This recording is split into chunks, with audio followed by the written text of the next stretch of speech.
Handkerchiefs, where business buying banter meets no BS reality. Get ready to dive into the world of buying and selling businesses without the fluff and fancy jargon. We cut through the BS to bring you raw, unfiltered insights from industry experts, seasoned entrepreneurs, and no holds barred discussions. They get straight to the point. Whether you're a seasoned business buying pro or a curious aspiring entrepreneur, this is where the real talk happens. Buckle up for headbands and handkerchiefs, because in business, there's no room for sugarcoating. Let's get down to the brass tacks. Hey there, Richard. What's Hello, going on? hello, hello. How are you? It's always a great day on Thursday because I get to meet with my best friend, Richard. Isn't that great? I look forward to it all day. It's nice. I actually had breakfast today with someone. Her and I, we met at summer camp when I was 7, and we've been friends all these years. We don't see each other as frequently, but she's down in Florida for a week with her husband, and we had breakfast this morning. And we're just, when you're talking about old friends, yeah, imagine all these years, 55, going to be 56 years that we've been friends. That is Isn't that incredible. wild? Isn't that wild? Yeah, crazy, crazy. I love that. Well, that'll be us 50 years from now, too. You don't. If we're doing this show in 50 years from now, shit, we're in trouble. We're in deep trouble. I can't even imagine what I'm going to look like.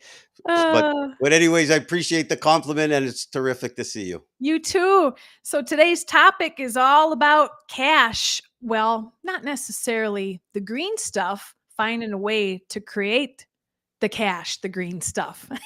Yes. So, I think of business brokers, Richard, when they're meeting with business buyers, which is typically the normal route, not necessarily the best route to start your journey when you want to be buying a business and you're searching, is starting with the business broker, because the first thing they want to see is your bank statements and how much cash you have before a conversation is even had.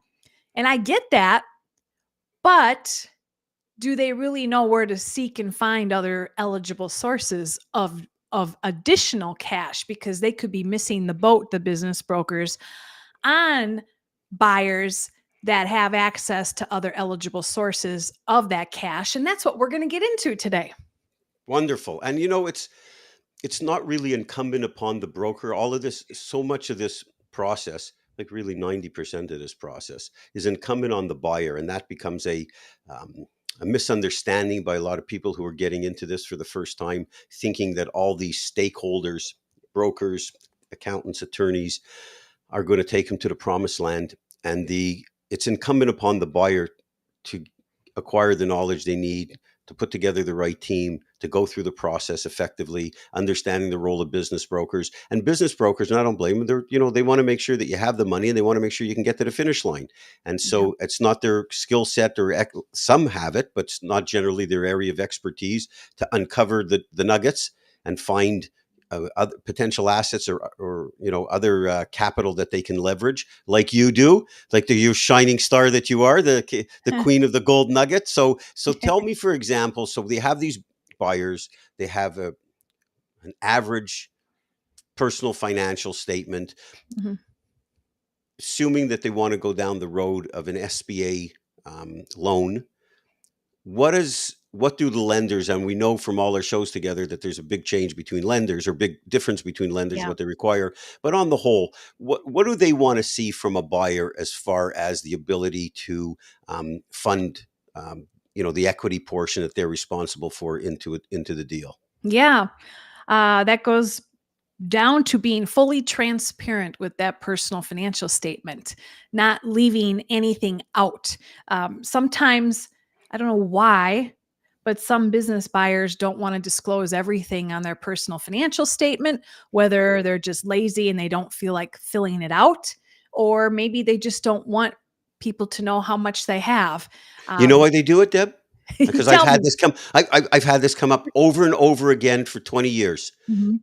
They believe that if they demonstrate too much, the seller is going to think or negotiate terms in Uh-huh. the sale of the business just because they can afford it. And I always tell them it's actually the complete opposite. Mhm. By you demonstrating you have the capital, that puts you much further towards the front of the line to demonstrate that you can execute this transaction. This has nothing to do with the terms. It doesn't matter if you have a business that they want to sell for $1 million and the value is 500,000. Just because you have a lot of money doesn't mean that you're going to pay $1 million for the business. The seller may think you're going to, but you're doing the valuation, not them. Disclosing, the more robust your financial statement that you could present to Mhm. lenders, brokers, sellers, the better off you are. The thinking is completely flawed when they do it the opposite way.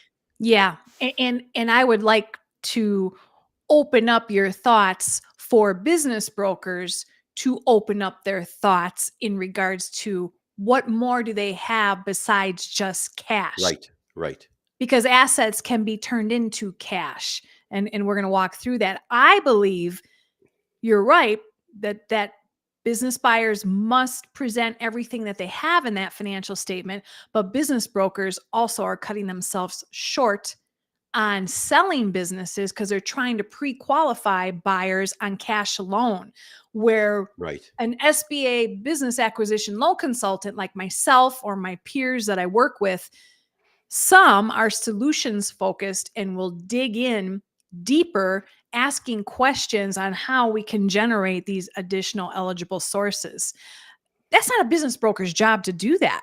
So Absolutely not. start the process, buyers, with the people that know what is eligible. And sometimes that's not one direct SBA lender. You may be dealing with someone that has been on the job for 2 years and doesn't really know what all the eligible sources are or how to get creative creating that equity injection to get a loan approval to buy the business.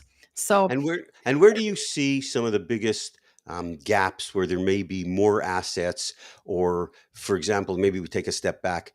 The lenders want to see equity, whether it mhm, be equity, let's say equity in their home, or equity in holdings, tax, stock holdings, mhm, etc.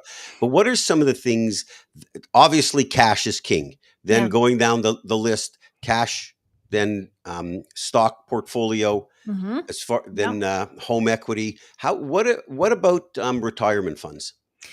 I'm glad you brought that up. And Well, you can count on me for something every once in a while during yeah, during this show. yeah, Not much, but here I am every once in a while. that is a vehicle that can be used to create tax-free cash by pulling it out of your 401k if you're leaving that employer. Or many of us seasoned corporate employees over the years, I've been at a few different employers where I built up 401ks, and we may have transferred them to like, Fidelity Investments, and piled all of our 401ks into one area. Well, that builds up over time, and there is a program called ROBS. ROBS is the acronym, Rollover Business Startup, or ROBS. Some people call them ROBS, some people call them ROBS. Depends what state you're from. So we're I'm going to from open the robe. Okay, let's go. ROBS, ROBS. Yes, I'm actually going to ask you as well. We're going to invite a guest. Her name is Susie Granger from Guidon Financial. She's an expert, and she's been Yeah, they're good um, guidance. yeah, she's been delivering this ROBS program, tax-free rollovers, where buyers can use those funds tax-free as down payment to purchase finance a business. I'm not the expert. There's pros and cons to everything, and she'll explain that. But Great. I have funded deals, Richard, many times where people will roll over their 401k as the down payment to purchase the business. It's pretty cool. Yeah, Yeah. it is cool, and I've had it. Guidance been around for many years. They've done a really good job as far as bringing awareness to people. One thing that I see from lower buyers, or lower market buyers, is or pushback or concern related to risk. I've saved up all this money in my 401k, and why am I going to use it now? Or there's some pushback, and justifiably so, from a spouse partner, says, hey, we got to think twice before we leverage our retirement plan. On the other hand, people need to understand sometimes these type of savings are exactly for these types of opportunities. Mhm. And in entrepreneurship, there's always going to be an element of risk, whether that's leaving a job, whether that's, taking your savings, putting it down on the business, whether it's, providing or collateralizing a loan with home equity or rolling over your 401k plan. But they certainly are, viable options, and part of the reasons for why you've been doing all of this. If entrepreneurship is your dream, these are the exact things that you have to look at, and Mhm. has to be with a lens of, okay, at least I'm open-minded to consider all of these things. Yeah. Yeah. I would like to toss in any listeners out there that are thinking of doing a robes rollover. Um, check with a acquisition loan consultant or your direct SBA lender, because as we always say, Richard, every bank has their different in-house credit Yeah, policies. Well, right. guess what? There are banks out there that only want to deal with certain robes rollover companies like a Guidance or a Beneficial. There are Right. tons of other ones out there, and we have to be careful because some charge more than others. There's monthly service fees. Right.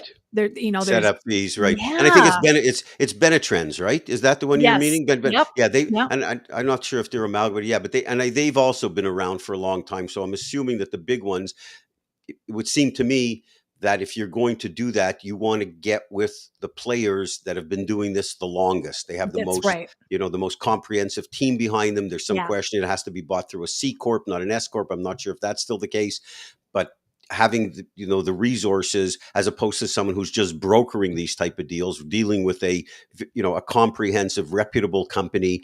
And I recall they were always very positive with encouraging the buyer's accountant, attorney, Yes. etc., to financial planner to look at it to make sure that they're that part of their team is very comfortable with the transaction. So they always struck me as a very legitimate group.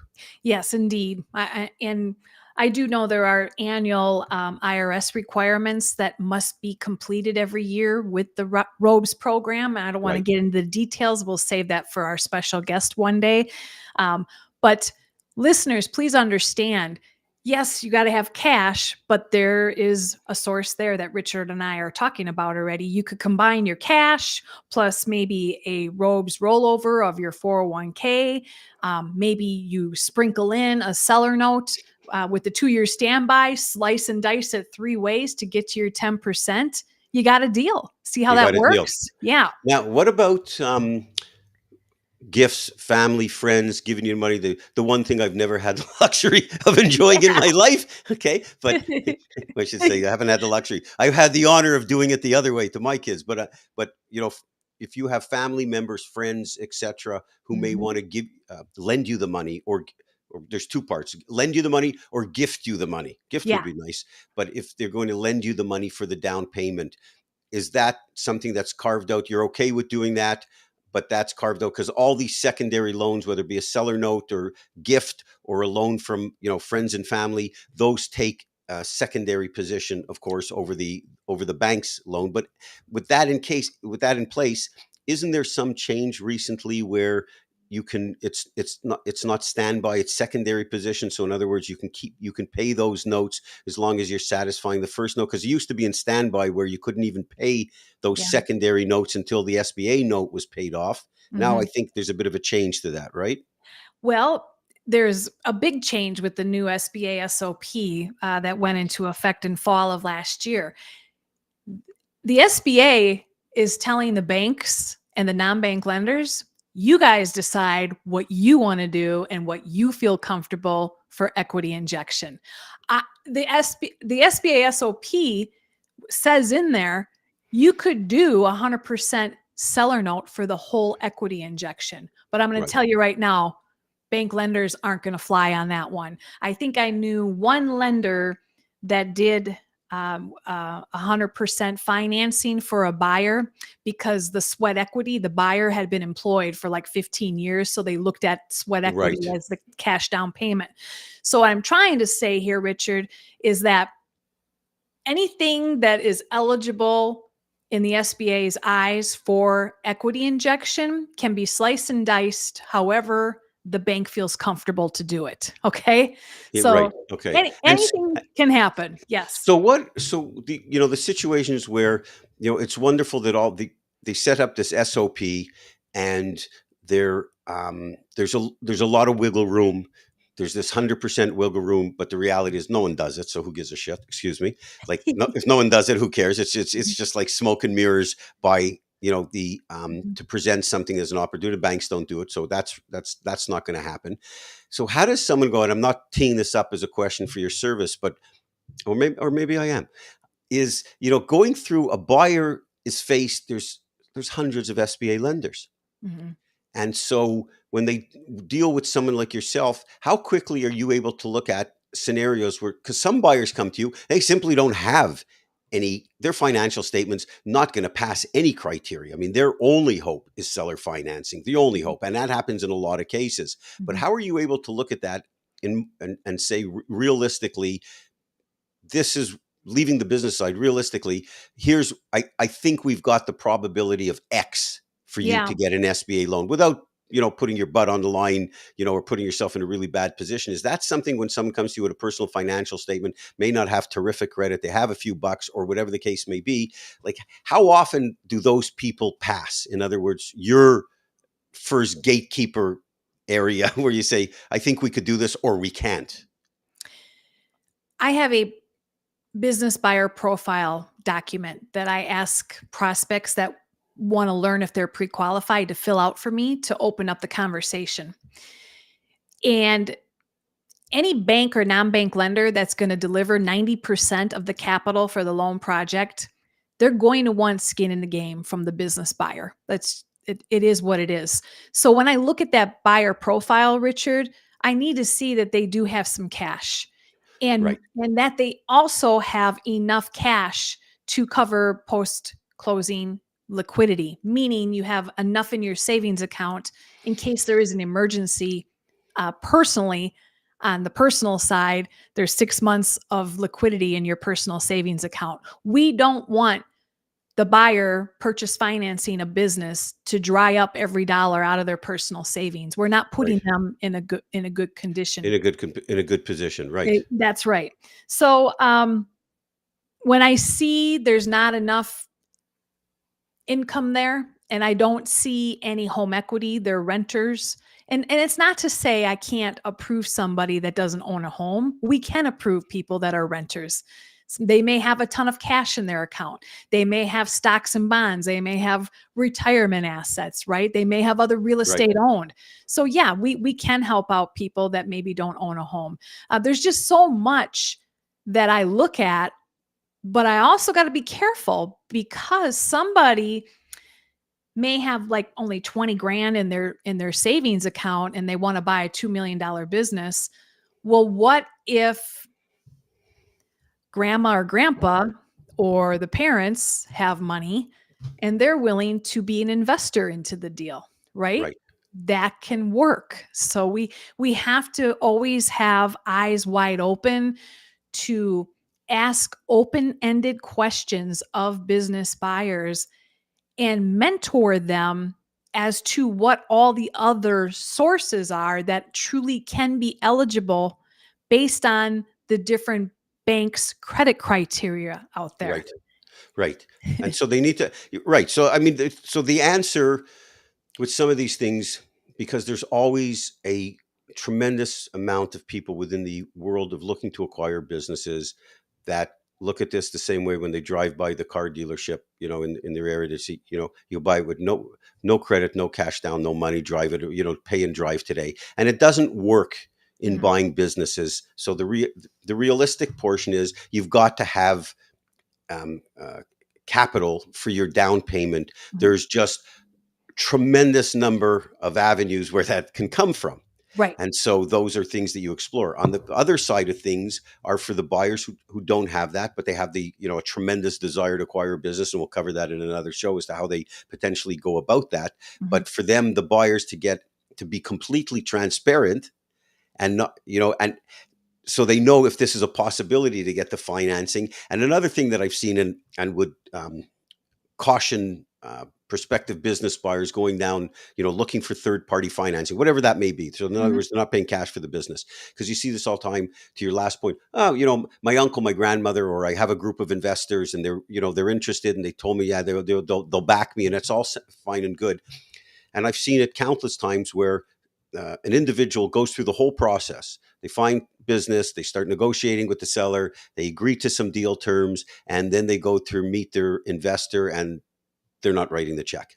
And Yeah. so when you have a scenario where someone else is going to fund the business, if it's not an immediate family member who's, of the ilk of, hey, I trust you, Mhm. and when you find it, I'll give you the money. That's very different than one or a group of investors who say, yeah, we will back you. So what you want to do in those scenarios is, as soon as you find any business of interest, doesn't even have to be the one that you're potentially going to buy, and you may be in early stages, you've got to meet with your investors, and you got to walk through the business. And even before that, when they get represented, they're going to do something with you or finance you, you got to say to them, well, here's the type of business that I'm looking for. Lay out for me the criteria that you want to see. Mhm. Because when the time comes, you got to make sure they're going to write the check. Darn right. I'm glad you brought that up because I have experience in my younger days Your trusting. younger days are right now. Yeah. But and I always say those who have walked through the fire are the qualified because they've been burned. Listen, Right, I've been burned and I've learned. I've right, seen business buyers tell me, and I trusted them, oh, yeah, my dad is going to gift me some funds. And then, we want a letter that says there's no payback because that's an right. SBA requirement. And I trust the buyer that that's true and accurate. And then when push came to shove, after Yeah, we right, got rolling, dad never said that. right. He Yeah, just of course had not. a dream. Dad would say yes, but dad said no. So I know going forward to vet those sources right out of the gates. Right And out of the gate. Absolutely. And that's yeah. and the buyer needs to do that too. They should be vetting their sources. You Mhm. don't want to go down and spend all kinds of time looking at businesses and find out they're not going to be available to write the check. Because at the beginning, everybody, they could represent that, but till they have to put their hand in their pocket, they could change their mind, and they're entitled to do so. So Yeah. qualify that at the beginning when you have a group of investors Mhm. that have any criteria attached to it, versus your parents, for say they'll give you the money. That's different. But meet with them early, understand their criteria, and Mhm. keep them up to date during the process. As you're looking at a particular business, keep them informed, keep them up to date, because you don't want to go through all of this and find out then you have no dollar sources whatsoever. I mean, that's Mhm. just a monumental waste of time, and I see it over and over again. Happens That's all the right. time. I Yeah. think we have some questions, by the way. I Oh, don't have my we glasses on, so I can't see anything, but I'll put these goggles on for a second. there we Wow. go. Oh, there you are, Deb. Look at you. Okay, yeah, I got the goggles on. I'm good. Hello, hello, hello, she says. Okay. Are there resources or guidance available to help businesses determine their financial readiness for the down payment? I'm assuming she means the for prospective business buyers. So, Yeah, that good would be question. me. That would be me. I would be the one that Raquel, will. meet Deb. Yeah, I would help aspiring business buyers understand if they qualify based on their personal financial statement today. And furthermore, when you're transparent and you put everything on that statement, I will help you discover if there's other avenues for cash down payment. Um, I did a post today on LinkedIn with a short video about how a business buyer went through a listing broker Right. to get SBA financing to purchase finance, a very well qualified staffing agency. It was cash flowing like a cow.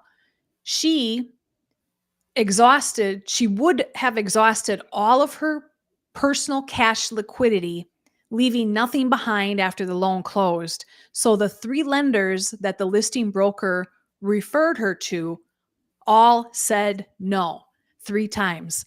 Of course. I wasn't one of the lenders in that business broker's circle because business brokers and SBA lenders, they work together and they earn incentives because they refer business to one another, which is fair and equal. SBA says that's fine, but the door was shut, and Right. that broker didn't refer that buyer to me. The buyer happened to find me on her own. I dug in deeper.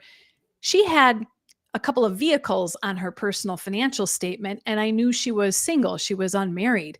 And I asked her, Smart.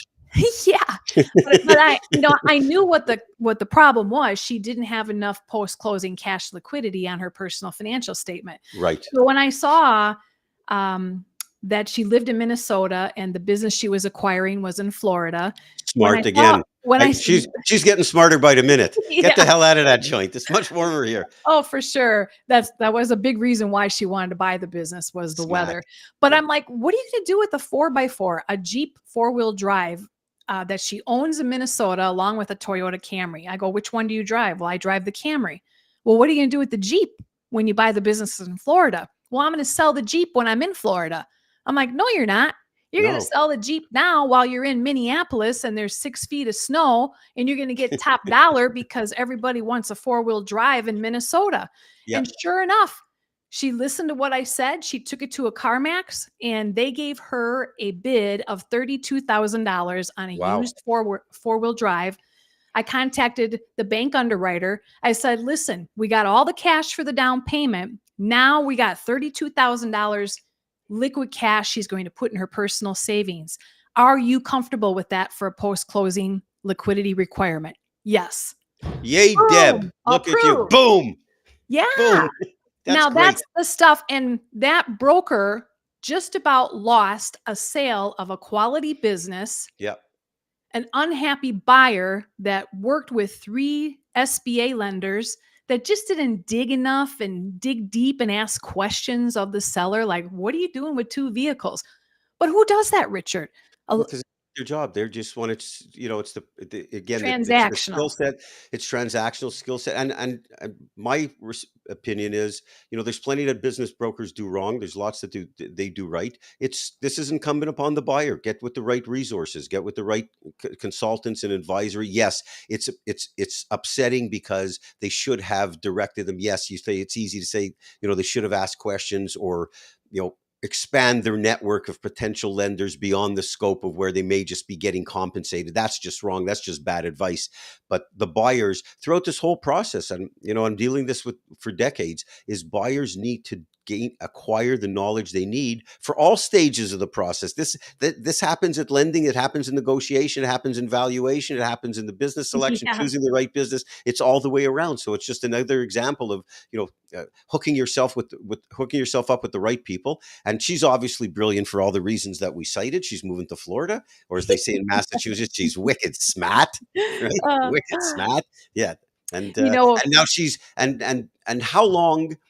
I'm assuming that in Minnesota, selling a 4x4 in the throes of winter is a pretty quick sale. It was like within a couple of days. Yeah, right. And here's the funny thing. She probably would have got half in Florida. She probably could have sold it for more if she retailed it herself, but we were past the purchase agreement deadline. Right. So we had to bust dupa. Right? Bust a butt. Yeah. Bust a butt to get the deal done. And you got it done. Yay, Deb. Another one. Bing. I'm proud of her. She's 2 years in. I got to get a bell for our show. I'm going to do that. I'm going to get a bell. Ring the bell. Yeah. But I checked up on her and she's doing well. She's 2 years into the ownership transition. It was absentee owned when she bought the business. It's still absentee owned with her today. She just oversees it. There's key employees. Guess what she's going to do next? Buy a truck. No, she's going to buy another staffing company. Exactly. Yeah, it's an entrepreneur. All right. I love those stories. Well, I think we have some questions here. All right, let's what do we got? Let's just see here. Are there any circumstances? Sorry, it's my first day with my new tongue. Are there any circumstances under which the down payment requirement may be waived? I'm going to answer that it's based on bank comfort levels, credit decision comfort levels. I go back to the 100% financing where there was no down payment from the buyer because she was a 15-year employee and they looked at it as if that was Right. sweat That's the equity. sweat equity. Right. Yeah. And I that's mean, also going to overcome the requirement as far as relevant industry knowledge, etc. And yeah. I think we should probably make a note to have one show related to the topic of these scenarios where people don't have money, but they've been working for somebody Yeah. and they have an opportunity to potentially acquire the business, because I've done tons of those deals and help buyers do that. Oh, Or in yeah. scenarios where they may be outside the company, they don't work there, but they have relevant industry experience. They don't have the money. And there's a way, like, not to get off topic, where they can go in, acquire a smaller percentage of the business, bring some value because of their skill set to a retiring or soon to be retiring owner, and then leverage what they bring to the table, take a little bit less salary at the beginning, and leverage a percentage of profits into a purchase price. Like, I've done that tons of times. And it's a really good way to, to get into business ownership where you normally wouldn't have the resources to do that. But Mhm. the individuals working at the company, they're in a real good position with a lot of lenders and a Mhm. lot of even other investors potentially, because they know the business. I mean, Right. one of the hardest pieces is to be able to hit the ground running with a new business. So that offers a lot of comfort to lenders, to sellers, Mhm. traditional lenders. And when they looked at their sweat equity, this individual had a meaningful position at the company, Mhm. right? Oh, They were, definitely. Of yeah, course. yeah. Yeah. Well, that's great. And right on, Richard. You're right on the right path there. And another circumstance where the down payment requirement may be waived, buying out your competition. Right. Oh, 100% really? financing. Done several deals like that over I the didn't know that. years. Yeah. Yeah. If you're a landscaping company and your NAICS code shows you're a landscaper, well, that competition you, that and you probably help each other. I got two vets in my hometown. One overflows, the other picks up, and vice versa. They just kind of, Right. it just goes to show we need a third vet in town, but these two are monopolizing. If one bought out the other, they're the same NAICS code, meaning the same industry on their business tax return. You can get that deal done buying out your competitor at 100% financing.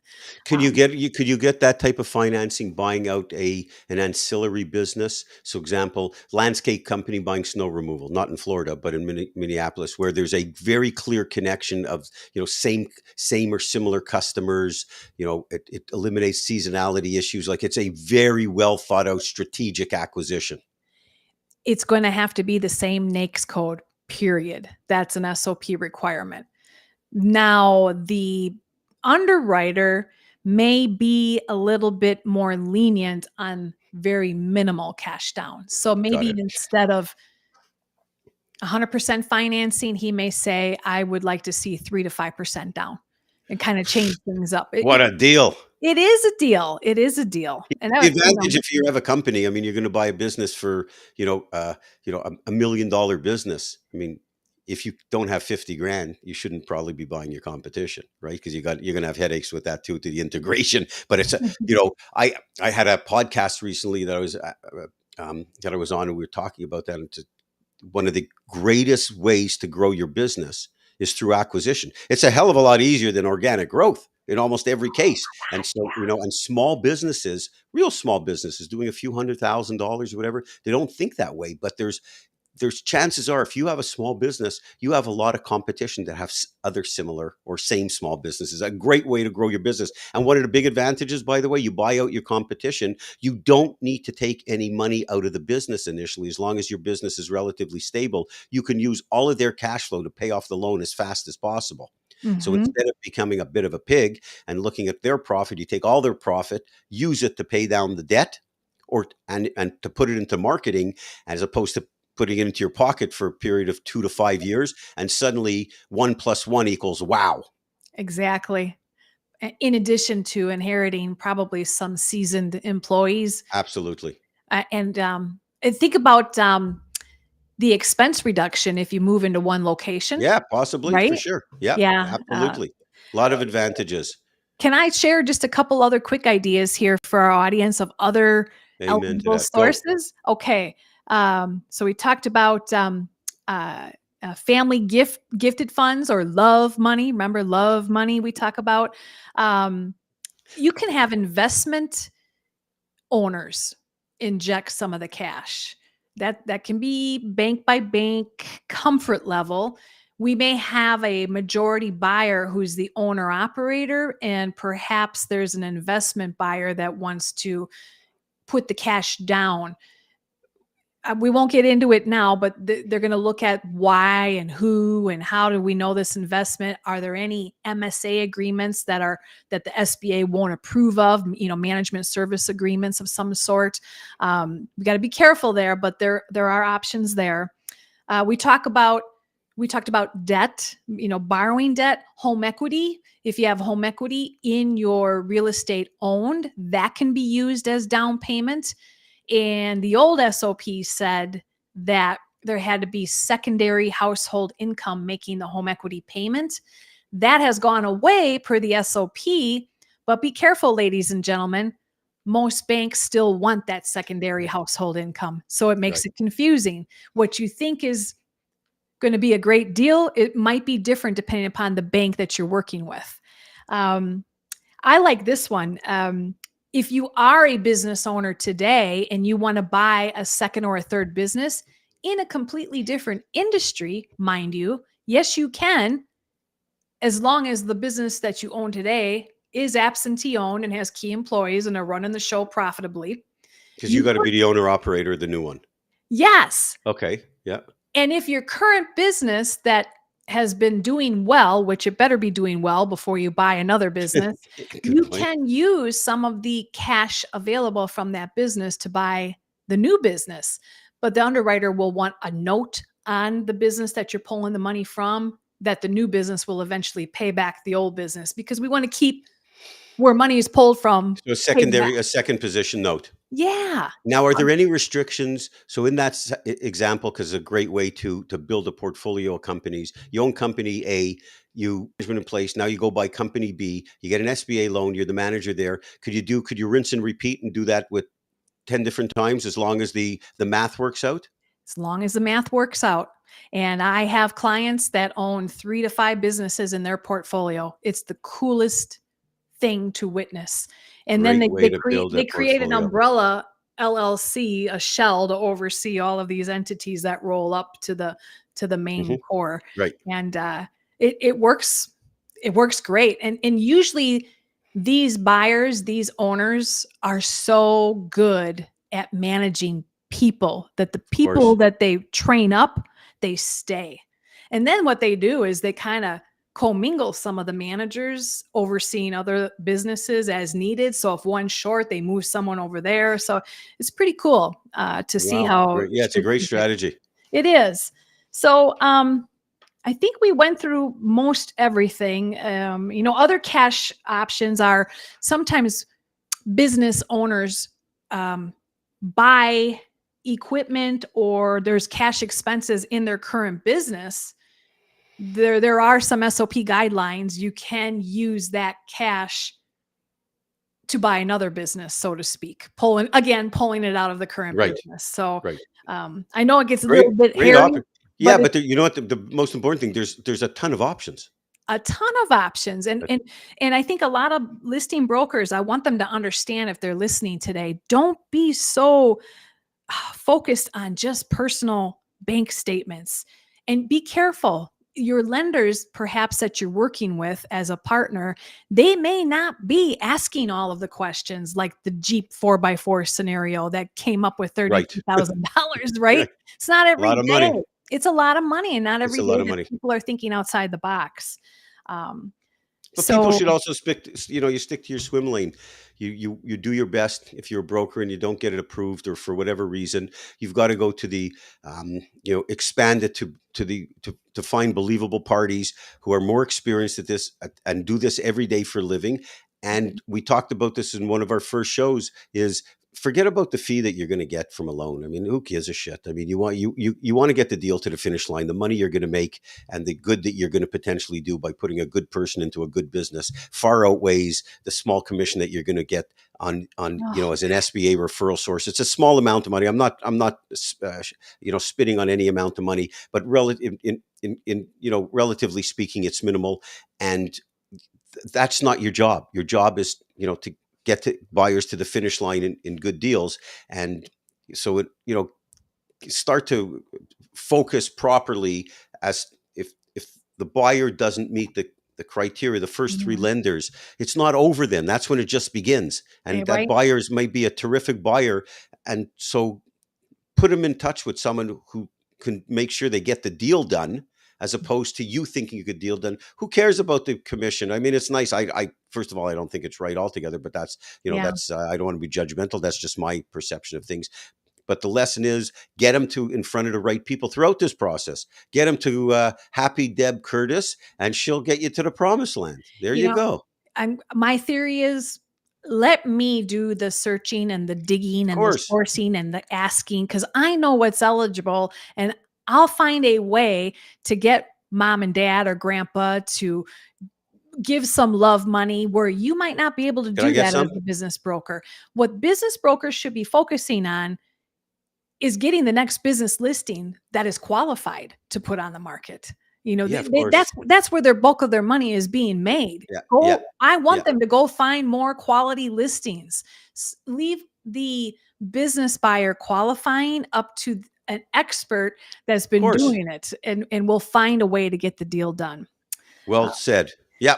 So tell me this as we're wrapping up our show. It's special report time.